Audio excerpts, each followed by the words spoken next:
How an awakened empath truly dismantles a narcissist. The ultimate consequence for a narcissist isn't payback, it's being seen for what they are. A highly developed empath has no need for raised voices or debates. They just perceive the reality of the situation and choose to exit the theater. The narcissist thrives on power, disruption, and being the center of attention. But the empath severs this connection with stillness, an unwavering presence, and emotional clarity. You don't win the narcissist by battling them. You do it by reclaiming yourself. Because nothing disturbs a manipulator more than a person they can no longer influence. Stay with me here. The last point is where your real power ignites. The narcissist's single effective tool is your own reaction. They don't exert control from a place of strength. They do it by warping your reality. They don't have to yell, hijack your schedule, or issue direct orders to have power over you. The only thing they truly require is for you to respond. That's their way in. That is the entrance they use. They provoke you with subtle digs, insincere compliments, leading questions that trigger guilt and psychological games. They have no intention of taking you down head-on. They get you to participate in your own breakdown. They sustain themselves by getting under your skin, by meddling with your perception of life. The second you start to reply, to clarify, to protect your position, to attempt to make sense of things, you've abandoned your own solid ground. You are now playing in their arena, and inside their arena nothing is ever straight. You lose certainty about what is happening. You become unsure of your own identity when they're around. You're just left feeling drained, uncertain, like you're navigating a minefield and becoming a ghost of yourself. This is the brilliance of their scheme. It's camouflage. They don't require any external weapons. They turn you into one. They leverage your compassion, your sensitivity, your sharp intellect, and your desire for harmony. They understand you're the kind of person who self-reflects, apologizes, and seeks resolution. And they exploit this. They don't hold you captive with fury, but with disorientation. One minute they offer affection, the next they are distant. One afternoon you're the greatest person alive, and by evening you are the bad guy in a narrative you can't even follow. And you remain, believing you might be able to mend it, because they have persuaded you that you're the volatile one, you're the problem, that if you could only communicate more clearly, work a little more, sacrifice a little extra, they would eventually stop changing the game on you. But they have no intention of stopping, because the disorder is central to their strategy. It's a feature, not a bug. It is their mechanism and your emotional response. That's what they get out of it. The empath finds this dynamic uniquely challenging, not due to weakness, but because they are wired to sense things profoundly. They pick up on tiny shifts. They seek tranquility. They hold a belief in people's inherent goodness. So when another person causes them pain, they don't attack. They search for understanding. When manipulated, they turn their focus inward. When they feel hurt, they move toward, not away. Yet this precise gentleness is what holds them captive. The narcissist doesn't draw life from big confrontations. They draw life from your exertion, your decision to remain, to endlessly clarify, to make another attempt, and another. They have no desire for resolution. They have a desire for control, and control is much simpler to maintain when you are contained within the reality they've engineered for you. But this is the thing that terrifies them above all else: your quietness. Not the kind of quiet that stems from being wounded. Not a quietness that lasts for just a few minutes, but a definitive, final quietness. A silence born from profound comprehension, the type that shows up when you have no further needs from them, because when you cease needing, you cease reacting, and when you cease reacting, the contract is broken. The play ends, and they sense it immediately. This is why they will scramble to pull you back. They will cycle between tender promises and brutal criticisms. They will plead, and then point fingers. They will act like the injured party. They will talk about how you both were at the start, before everything crumbled. But every part of it is hollow. All of it is a probe to check if they can still hook your energy, to check if you still second-guess yourself, to check if they can occupy space in your head without an invitation. The sole path to freedom isn't to struggle more intensely. Fighting is just giving them more fuel. The only way to freedom is to walk off the stage, to cease trying to demonstrate your value to a person who only sees worth in your compliance. When a highly aware empath ceases to justify, ceases to apologize, ceases to need anything, the narcissist begins to crumble. Not from any harm you inflicted, but because you escaped their grasp. You've become emotionally undetectable. You're no longer a participant in their manipulation. And for a personality that must have control to function, that stillness does not register as peace. It registers as a profound deficit. They are lost when faced with someone they cannot emotionally move. They cannot siphon presence from a person who has reclaimed their own energy. They cannot take from a person who has stopped pouring out their focus. So you reclaim your breath. reclaim your serenity, reclaim your lucid mind. Realize that your reaction is their access point, your vitality is their nourishment, and your silence, the type that is born from no longer needing them, is your real strength. Turn and leave without a backward glance. This is the way you prevail, not through their destruction but by making yourself inaccessible. Strength isn't always loud, it doesn't always need to speak. Sometimes strength is the person who goes quiet first. The most common error empaths make before they evolve is believing that truth by itself is a remedy. They converse, they lay things out, they give empathy and kindness and rational arguments with the hope that the perfect words will lift the fog. But a narcissist is not in pursuit of understanding. They are in pursuit of power. They have no interest in the truth. They are addicted to being the one in command. And the more an empath communicates, the more the narcissist manipulates the situation, twisting your own words, using your empathy against you, warping reason into exhausting circles that deplete you. This is not a conversation, it's a performance. A production designed to keep the empath so preoccupied they lose track of where they stood, to forget their identity before the self-defense began. But the super empath, when truly conscious, engages differently.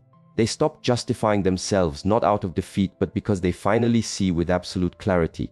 They understand that truth doesn't need to fight, that self-respect doesn't need to plead, and that any person who must distort what's real has already confessed their own fragility. So the super empath doesn't retaliate. They withdraw, not from a place of fear but from a place of power, of insight, of sacred personal space.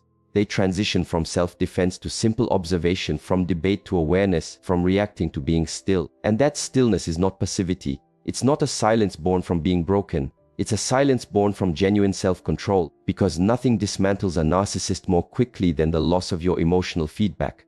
They don't mind rage.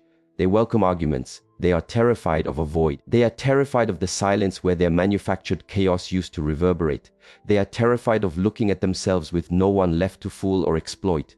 When the super empath becomes silent, everything shifts. The narcissist registers it. The persona begins to tremble because their sense of power was never internal. It was extracted from you, your focus, your emotions, your vulnerability. And now that source is gone. You're quiet, you're observing, you've given up on mending things, on justifying, on proving anything. And within that quiet space, their own self-concept begins to disintegrate. Not because you defeated them, but because you are no longer propping them up. They are lost without your emotional feedback loop. They do not know how to stay in command when you quietly disengage. They have built a life on pulling emotional strings. But you've snipped the cord. You have stopped being their puppet. You have left the stage, and now there is only quiet. But this is not an empty quiet. It is full of authority, full of healed standards, full of energy that you've recovered. You no longer define yourself in response to their dysfunction. You no longer make yourself smaller simply to keep a false peace. You no longer mirror their chaos with the mistaken idea that it's kindness, because you now see without illusion. Not all people are equipped to handle your gentleness. Not all people deserve your focus. Not everyone will honor your depth with their own. Some will just try to exploit it, diminish it, and take from it. And your power is not found in mending any of that. It is found in silently withdrawing without any need for them to get it, to approve, or even to see you go. The super empath doesn't prevail by out-arguing the narcissist. They prevail by becoming unreachable. Their personal energy becomes pure, direct, and immune. They cease walking into psychological snares. They stop carrying burdens that are not theirs to hold. They stop viewing dysfunction as a puzzle to be figured out. Instead, they turn into a mirror, serene and grounded, and the narcissist simply cannot tolerate that. They can't warp quiet. They can't manipulate stillness. They cannot sustain themselves on what provides no reaction. So, if you identify as the empath, grasp this fully. Your quietness isn't passivity, it is strategy, it is power. It is the exact moment you quit being an actor in their drama and returned home to your own core.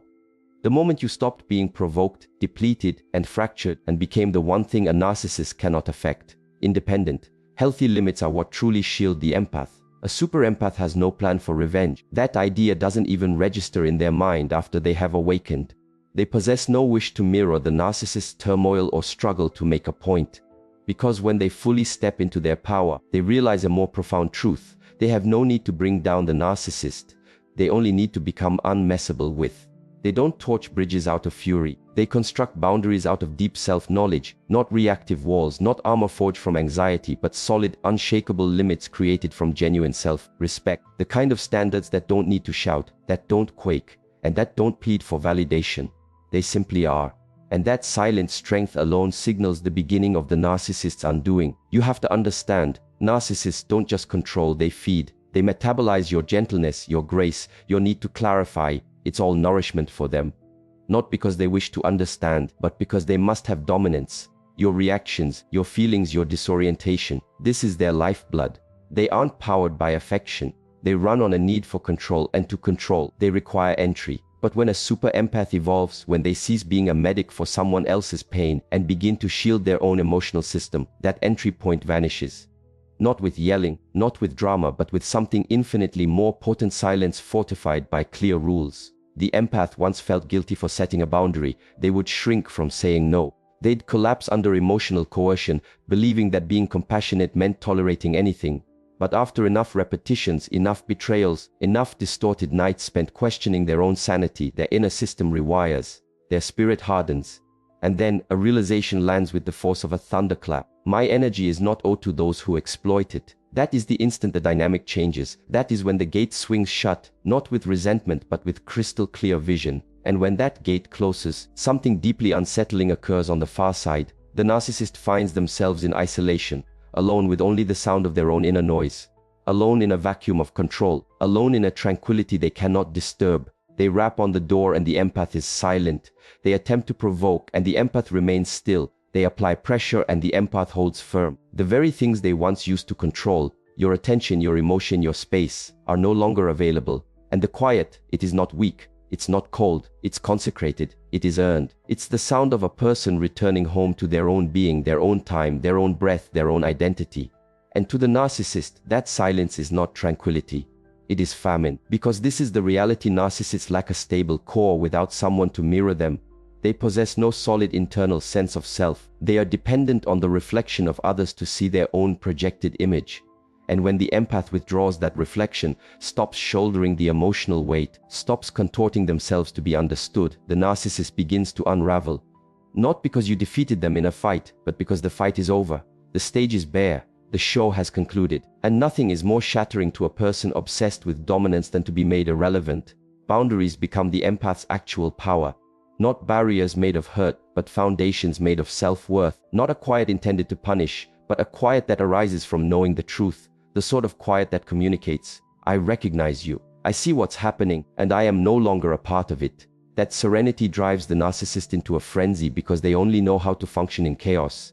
They only feel alive amidst disorder, and now every pathway they used for entry has been replaced by your peace. There's no fight to initiate, no response to warp, no confusion to feast on. The performance is done. The empath took back the pen, rewrote the narrative and edited themselves completely out of the cast. This is what true power really is. Not dominance, not payback, but emotional self-sufficiency. The super empath becomes self-sustaining, no longer chasing after closure, no longer performing for approval, no longer assessing their own value based on someone else's broken perspective. They don't glance back because nothing there needs mending. They cease explaining because clarity has taken the place of chaos. They don't run after anyone because they have finally arrived back at themselves. So I need you to absorb this. The dynamic doesn't conclude with a big bang. It concludes with emotional separation, not because you cease to care, but because you finally started caring for yourself. It's the silent, internal work that reorders everything externally. The genuine change doesn't materialize from some big, theatrical confrontation. It does not occur when the empath finally loses it or leaves in a dramatic scene. That's precisely what the narcissist is ready for. That is the kind of interaction they anticipate. That's a dynamic where they are confident they can win. They are experts at twisting phrases, converting your hurt into a spectacle, and using your reactions for their own benefit. The more dramatic the exit, the more influence they secretly retain. But the super empath avoids this pitfall. They don't implode, they evolve. And this evolution is not loud. It's methodical, internal, and unseen until it is far beyond the point of reversal. Because the most formidable power, the one that definitively breaks the cycle, is constructed from the inside. It begins quietly. The empath starts getting up earlier, not to run from their inner world, but to engage with it. They sit in the stillness, not from a place of despair, but from a place of empowerment. They stop justifying, not because they've been defeated, but because they've finally grasped it. The narcissist was never interested in truth, they were interested in control. And when the empath finally shatters that illusion, not with rage, but with routine, everything begins to rearrange itself. The empath substitutes ritual for chaos. They forge new habits. They come back to their breath. They move their body. They soothe their own nervous system. And with each passing day, they reinforce this practice. They become less triggered, less disorganized, less tuned into the static. The narcissist, watching from a distance, perhaps through social media, mutual friends, or only in their own mind, begins to experience something they could never have foreseen: an internal implosion. They were certain the empath would collapse without their presence. They had imagined a deluge of texts, cycles of emotional crises, non-stop calls filled with apology. They were prepared to be pursued for explanations, pleaded with for a final conversation, contended for, but that climax never materializes. In its place they encounter silence, and more unnerving than silence, they sense a widening gulf. Emotional, spiritual, and psychological distance. The empath has exited the arena completely, and the narcissist is now left to confront the one thing they have perpetually dodged: their own self. Their attempts at influence have no effect. Their chaos finds no purchase. Their games fall on deaf ears because the empath is no longer fulfilling their assigned role. They have transformed into something else entirely, a mirror, and a mirror does not argue, it only reflects. This is the point where the narcissist truly comes undone, because their entire facade of control was always contingent on a single factor: access. As long as they had a line to your attention, they felt dominant. As long as you were reacting, replying, or returning, they had a source of supply. But this inner work of healing severs that access at its very origin. The routines, the breathing, the emotional regulation, the self-awareness. These are not just self-soothing behaviors. They are instruments of power, not weapons for a fight, but tools for self-alignment. Each time the empath prioritizes structure over a reaction, they sever another connection. Each time they journal instead of arguing, they recover another piece of themselves. Every time they maintain their calm instead of being dragged into a storm, they draw their own strength back until, finally, they are a person the narcissist can't even comprehend. This is the genuine termination of the narcissist's fantasy. Not through explosive fury, but through quiet irrelevance. Not through payback, but by dismantling the delusion they relied upon. Because that delusion was never substantial. The power they believed they possessed was never really theirs. It was on loan. It was only sustainable for as long as you allowed it space. Now that space is gone, not because you destroyed them, but because you rebuilt you stronger, more centered, and more deeply rooted than you have ever been. They cannot find a way to get to you anymore. Not because you're in hiding, but because you are whole. So, continue your inner work. Continue rising in those pre-dawn moments. Continue to breathe when the old dynamics attempt to lure you back. Continue to establish your rhythm when your own feelings threaten to generate noise. Because each time you do this, you are not just changing the history of that dynamic, you are changing the history of you. You are shifting from empath to creator, from participant to observer, from an emotional well to a sovereign being. That is what the narcissist cannot lay a hand on. Not your serenity, not your evolution, not your presence. Because the game was never about them, it was always about you. And now the only thing left is your inner truth. Emotional famine is the narcissist's ultimate undoing. They do not function like other individuals. They can't create energy internally. They do not cultivate tranquility, develop profound purpose, or feel true intimacy the way emotionally whole people can. Instead, they get by through feeding on others, particularly empaths, whose inner lives are vibrant, deep, and rich with feeling. That is their sustenance, their very air. It isn't love they are after. It isn't genuine connection they want. It is supply. Your emotional states, your focus, your feelings of joy and pain, these fulfill their true requirements. This is precisely why empaths attract them. Empaths experience everything fully. They give more. They feel profoundly. They clarify. They console. They shoulder burdens. They mirror. But in the eyes of a narcissist, the empath is not a complete person. They are a resource, a vast reserve of emotional energy, a living source of supply. But what the narcissist never anticipates is the day the well no longer gives water. Not because it is empty, but because its owner has gained vision, evolved, and become a super empath. A person who refuses to play the role, who gives up on justifying, who ceases to react. Because the moment that emotional sustenance is withdrawn, not through anger but through profound quiet, the breakdown begins. The narcissist does not unravel when you raise your voice. They do not fracture when you engage in debate. In truth, that sustains them. They thrive on it. Any form of attention, whether good or bad, is still a form of energy. Even your distress nourishes them, so long as it keeps them centered in your mind, your heart, and your reality. But when you offer them absolutely nothing, that is the point where they start to disintegrate. Zero reaction, zero pursuit, Zero clarification, only a quiet, focused peace. For a narcissist, this is not merely silence, it is an emotional famine. Serenity cannot be agitated, clarity cannot be warped. And when you no longer feel the need to be understood by someone who was never truly paying attention, you become invulnerable to their manipulations. That invulnerability is what breaks them, because their entire self-concept, the image they project, the power they crave requires a stage. And now that stage is bare, the spectators have all gone home. The performance has concluded. You have left, not in a fit of passion, but in a state of truth. They don't collapse because you left. They collapse because you've stopped looking in their direction. They cannot control what refuses to connect. They cannot dominate a person who will not respond. That absence is a void they cannot stand. Not because they held any real love for you, but because they lost their influence over you. Narcissists are completely lost when they are made insignificant, and for them insignificance is a form of death. Not a physical death, but the death of their fragile ego, the death of the identity they have painstakingly built.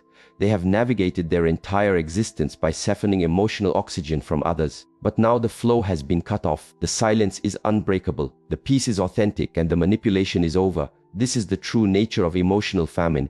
It isn't loud or dramatic, but still, serene and unmoving. The empath does not vanish into a hurricane of feeling. They ascend with a quiet, steady power. They breathe, they move on. They cease giving out more chances to a person who only ever perceived them as a utility. And by doing this, they stop being a character in the narcissist's tale. They become a mirror for their own truth. A mirror that now reflects strength, not fragility. It shows tranquility, not a performance. And that tranquility doesn't just heal the empath, it shatters the narcissist. Because nothing wounds someone fixated on control more than being surplus to requirements, being ignored, being left behind, not with a dramatic scene, but with total disengagement. That is the injury that strikes deepest. Not being opposed, but being forgotten. Not being yelled at, but being disregarded. In the reality of the narcissist, silence isn't precious, it's fatal. It signifies the end. Their presence no longer occupies your mind. Their voice has stopped echoing within you. Their hold on you is broken not by resistance but by detachment. So, let the quiet endure. Let your serenity be your statement. Do not pursue. Do not clarify. Do not return, simply stay centered, clear and serene. That is what concludes the saga. Not drama but stillness. Not reaction but presence. Because when you retrieve your energy, you retrieve their power along with it. That is how the pattern finally ceases. Not with a bang but with a void. A super empath does not break a narcissist through aggression. They break them by refusing to be broken for them. Not through causing harm, but through their own healing. Not by diminishing themselves, but by rising up quietly, firmly, and with absolute self-respect. You don't prevail by becoming a version of them. You prevail by becoming completely and unapologetically you, with no justification, no hesitation, and no turning back. Eventually, they may try to reconnect. They may ask for another chance. They will probe your boundaries. But the super empath has already moved on. Not carrying resentment, but filled with peace. And that peace is the sharpest pain a narcissist will ever know, because it is the one thing they cannot imitate and the one thing they will never possess.